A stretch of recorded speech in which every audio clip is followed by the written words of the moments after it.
तो कट्टरपंथ की आग में जलने से बांग्लादेश को कोई शायद नहीं बचा सकता, क्योंकि खुद बांग्लादेश के अंतरिम प्रधानमंत्री मोहम्मद यूनुस अपनी आवाम को भड़काने का काम कर रहे हैं। एक और तो 48 घंटे तक लगातार बांग्लादेश में हिंसा जारी रही और अब आज हादी के जनाजे में लाखों की संख्या में लोग उमड़ रहे हैं। आगजनी हो रही है, तोड़फोड़ की गई है, साथ ही हिंदुओं को निशाना बनाया गया है। तस्वीरें एक एक कर आपको दिखा रहे हैं। जिस उस्मान हादी की मौत के बाद हिंसा का ये चक्र शुरू हुआ, आज उसका नमाज़े जनाजा है और इसे यूनुस सरकार बड़ा चढ़ाकर बता रही है और संसद परिवार में हादी का नमाज़े जनाजा हो रहा है। लाखों की भीड़ जुट रही है और अब जानकारी तो यहां तक आ चुकी है कि यूनुस के एडवाइजर भी इसमें शामिल हो सकते हैं और बड़ी संख्या में तस्वीरें भी आपके सामने हैं किस तरीके से तैयारी की जा रही है। सबसे बड़ा सवाल कि ये सारी तैयारी किस बात की है? ढाका में हादी का नमाज़े जनाजा जारी है, मोहम्मद यूनुस भी शामिल हुए। संसद भवन परिसर में लाखों की भीड़ जमा हुई। कवि नजरुल इस्लाम की कब्र के पास दफनाया जाएगा हादी को।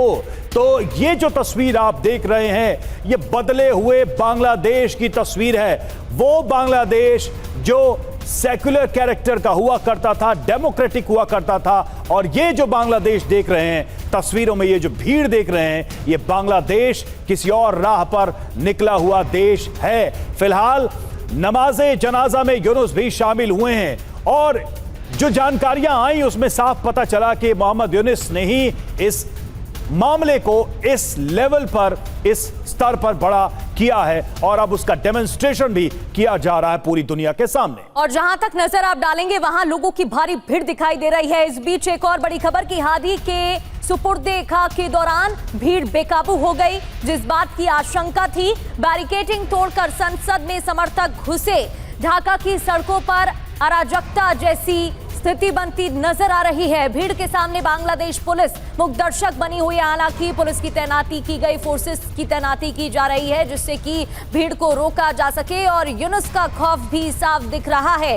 हादी के सुपुर्दे खाक के दौरान भीड़ बेकाबू हो गई, आउट ऑफ कंट्रोल हो गई और बैरिकेडिंग तोड़कर संसद में समर्थक घुसे हैं।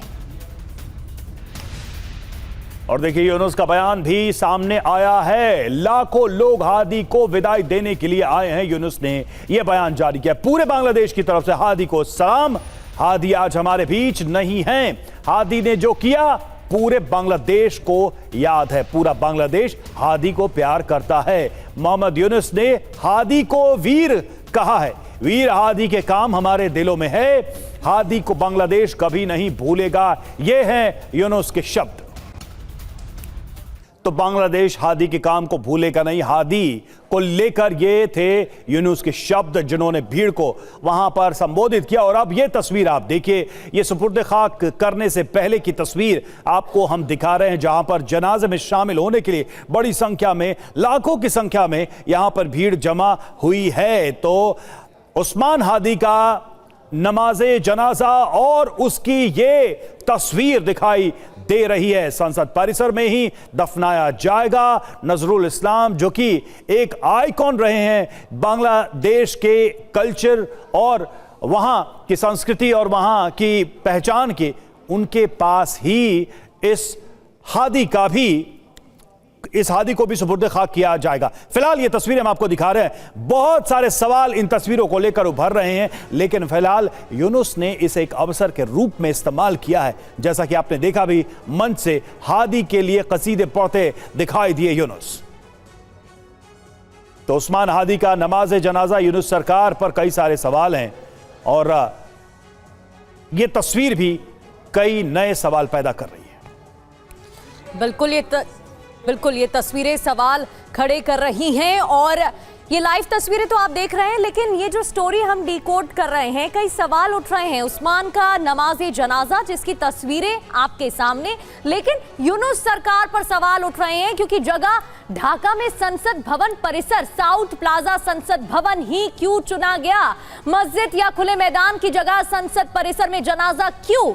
कौन शामिल? पूरे बांग्लादेश से कट्टरपंथी पहुंचे हैं नमाज़े जनाजा में शामिल होने के लिए और पर हिंसा के बावजूद कट्टरपंथियों को जुटने की इजाजत क्यों दी गई है? जब पता है कि 48 घंटे से हिंसा भड़क रही है और अभी भी जारी है, तो उसके बाद कट्टरपंथियों को यहां पर एकत्रित होने की इजाजत क्यों दी गई है? क्या ये प्रायोजित है? ये बड़ा सवाल यहां पर खड़ा हो रहा है। और ये तो अब नॉर्मल बात ही है। जिस तरीके से भारी भीड़ दिखाई दे रही है, ये साफ होता दिख रहा है। मनीष, तस्वीरें सामने आ गई हैं, खुद मोहम्मद यूनुस पहुंचते हैं, स्पीच देते हैं। क्या साफ करने की कोशिश की जा रही है? क्या दिखाने की कोशिश की जा रही है? क्योंकि कितना भी यूनुस सब साफ करने की कोशिश कर लें, पिक्चर तो क्लियर दिखाई दे रही है कि मंशा क्या थी। बिल्कुल, देखिए, जहां तक मोहम्मद यूनुस का सवाल है तो मेरे ख्याल से उनके दिमाग में 7 मार्च 1971 की वो तारीख याद होगी जब शेख मुजीबुर रहमान ने 10 से 20 लाख लोगों की भीड़ को संबोधित किया था और वहीं से पूर्वी पाकिस्तान के बांग्लादेश के तौर पर बदलने की कहानी आई थी। तो मुझे लगता है ये खुद को आज उस्मान हादी के जनाजा में आई जुटी भीड़ को शेख मुजीब के उस घटना के साथ जोड़ रहे होंगे कि वो भी अपना नाम इतिहास में लिखा ले। लेकिन बात यही है कि इस भीड़ में और उस भीड़ में अंतर था।